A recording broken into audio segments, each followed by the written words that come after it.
Urban Therapy with Sun 752, and this your daily Gogetemism number 133 for February 15th, 2015.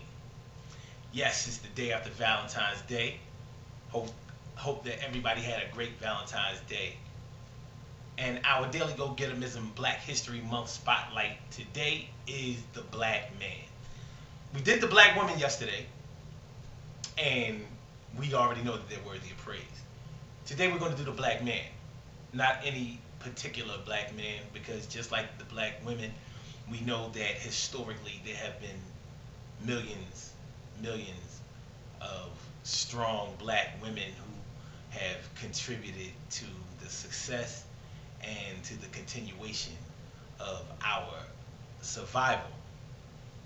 The black man has also been very instrumental in our survival and in our history, our rich history in this country and all over the world. The reason that I chose the black man is because, first of all, I'm a black man. So I understand intrinsically the trials and tribulations that go along with what it takes to be a black man in this society, in American society. The black man has always been looked upon historically. In this country, we have always been looked upon as deadbeats, as lazy, as not unmotivated, as sneaky, conniving, oversexed, and any other negative adjective that you can think of to describe our existence in this country. At the same time, no one has accomplished more than we have, given the obstacles that we've had to overcome, stereotypically and realistically and actually. You know, you know, all over the world, when when the American black man goes other places, people love him. People think that we're great. That's everywhere on this on I'm sorry, everywhere in this world except for the United States.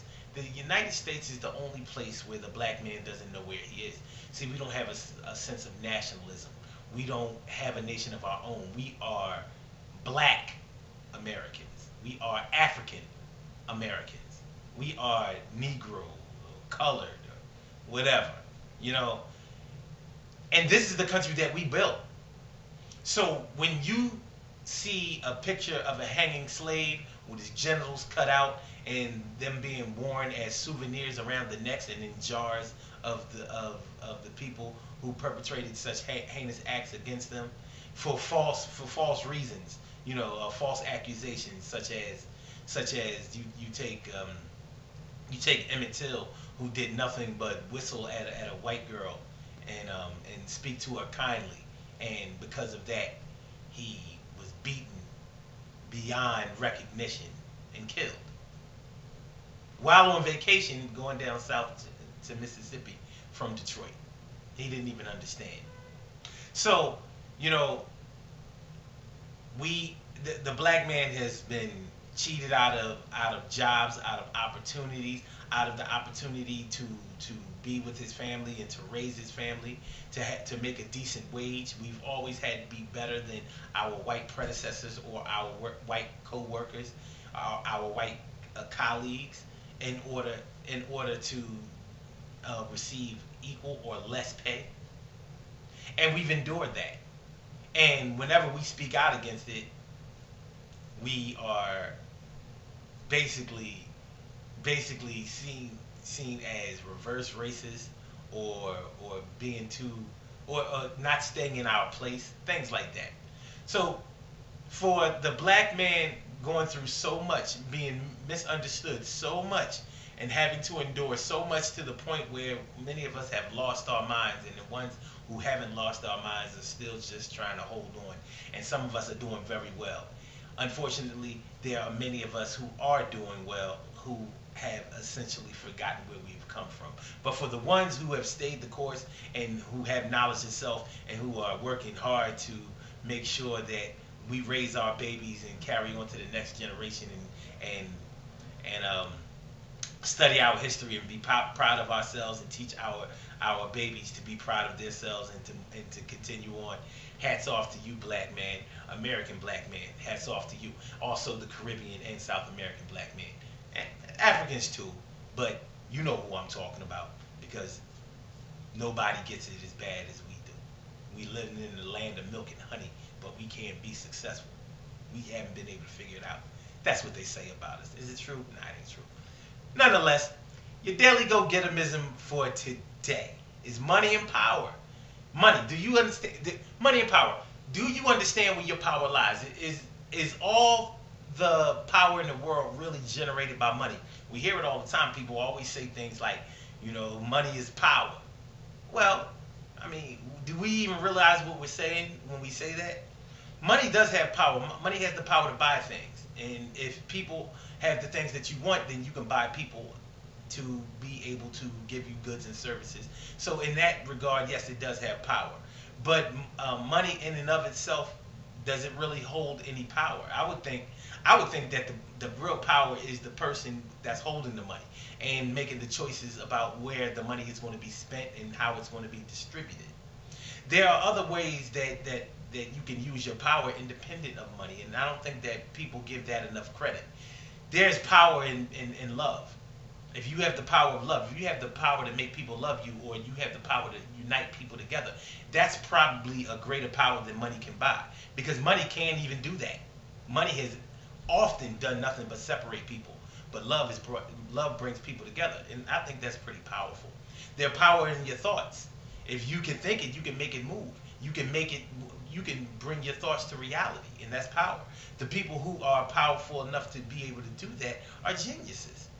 And if you really want to think about power being money or money being power, well, what if a con artists don't have money, but they sure are able to use their powers to get people who have money to give them money. Sounds pretty powerful. Not because they have money though.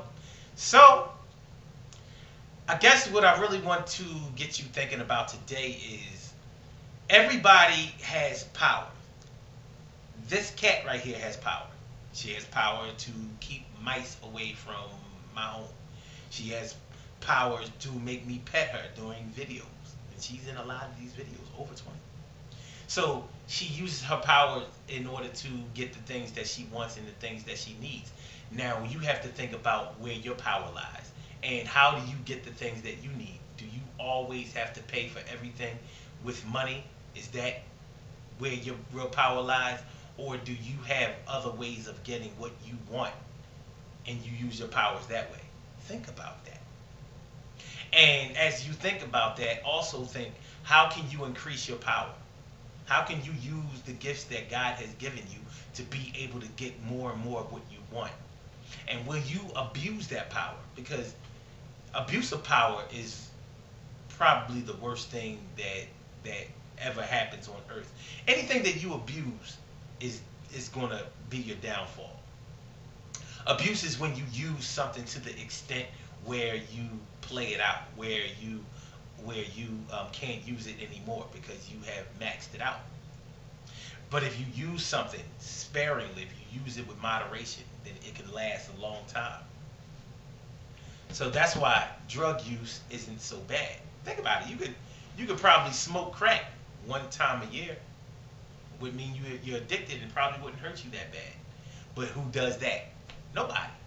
They abuse it. They use it over and over and over again until their life spirals out of control. And that's the same thing that can happen to you when you use your powers to your detriment. But if you learn how to contain your power and to use it sparingly and to make sure that you use it in a positive direction to help people instead of hurting people, then you're using your power, you're not abusing your power, and people will be more attracted to you, and that helps you to increase your power. Just something to think about. I ain't saying that I'm always right. I ain't saying that at all. Good things happen to those who wait. Great things happen to those who grind. And anything can happen to those who go for theirs. So go hard, go for yours, and remember, never abuse your power, but always use your power, because you have that. www.urban-therapy-with-sun.com and also youtube.com/sun752. Get down with the movement. Let's make this thing right. I'll holler at y'all tomorrow. Peace.